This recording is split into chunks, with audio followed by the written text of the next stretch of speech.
Good morning everyone. चलिए तो बाल विकास एवं शिक्षा शास्त्र का पेपर देख लेते हैं। भारतीय संविधान के संशोधन में 6 से 14 वर्ष आयु वर्ग के बच्चों के लिए निःशुल्क एवं अनिवार्य शिक्षा का अधिकार शामिल किया गया है।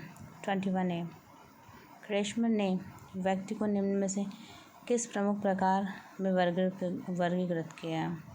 कृशकाय, दुर्बल, सुडौलकाय, गोलकाय, ये सभी। TET का उद्देश्य निम्न में से किसका मापन करना है? बौद्धिक क्षमता, अभिवृत्ति, अभिक्षमता, ये सभी।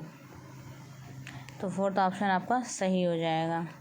संघनन का सिद्धांत निम्न से किसकी व्याख्या करता है? Just a second. या संघनन का सिद्धांत निम्न में किसकी स्मृति की व्याख्या करता है? फाइन।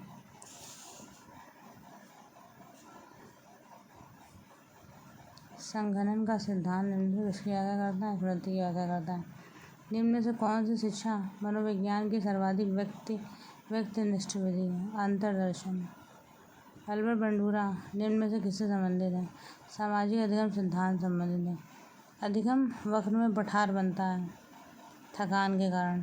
दर्पण चित्र परीक्षण को किसको मापने हेतु प्रयुक्त होता है? अधिगम अंतरण। दर्पण चित्र परीक्षण किसको मापने हेतु प्रयुक्त होता है? अधिगम अंतरण। क्लाउड पिक्चर टेस्ट निम्न में से किसके मापन में प्रयुक्त होता है? व्यक्तित्व। निम्न में से कौन सा भिन्न है? रायबैन का परीक्षण, यह इससे भिन्न है। TET वो ड्रॉमैन परीक्षण, 16PF परीक्षण और रायबैन का परीक्षण, ये सभी प्रक्षेपी विधियाँ हैं, बल्कि 16PF या अप्रक्षेपी विधि है, प्रक्षेपी विधि नहीं है। और निम्न से कौन सा भिन्न है? रायबैन का परीक्षण इन सभी परीक्षणों से भिन्न है। बाकी तीनों परीक्षण व्यक्तित्व के मापन के लिए प्रयोग में लाए जाते हैं। फाइन। 7, 8, 9, 10, 11, 12 की माध्यिका 9.5 है। तो देख लिया हमने जो मिड में है वो माध्यिका है। फाइन। सोच या अंतर्दृष्टि का सिद्धांत किसने प्रतिपादित किया? गेस्टाल्टवादी मनोवैज्ञानिकों ने।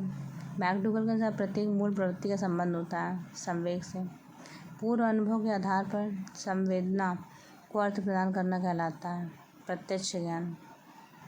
संवेदना को अर्थ प्रदान करना कहलाता है प्रत्यक्ष ज्ञान। 5 वर्ष के मोहन की मानसिक आयु 8 वर्ष है, तो उसकी बुद्धि लब्धि कितनी होगी? 160। उसकी बुद्धि लब्धि IQ लेवल होगा 160। कौन सा बुद्धि लब्धि स्तर मंद बुद्धि वाले बच्चों को प्रशिक्षण योग्य बुद्धि लब्धि स्तर कहलाता है? 36 से 49 प्रशिक्षण योग्य बुद्धि लब्धि स्तर कहलाता है। ये 36 से 49 होते हैं जो मंद बुद्धि वाले बालक होते हैं।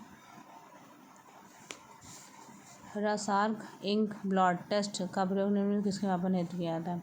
व्यक्तित्व के मापन के लिए। रसार्क इंक ब्लड टेस्ट निम्न में से कौन सा विस्मृति कारण नहीं है? स्मरण करने की इच्छा, यह विस्मृति का कारण नहीं है।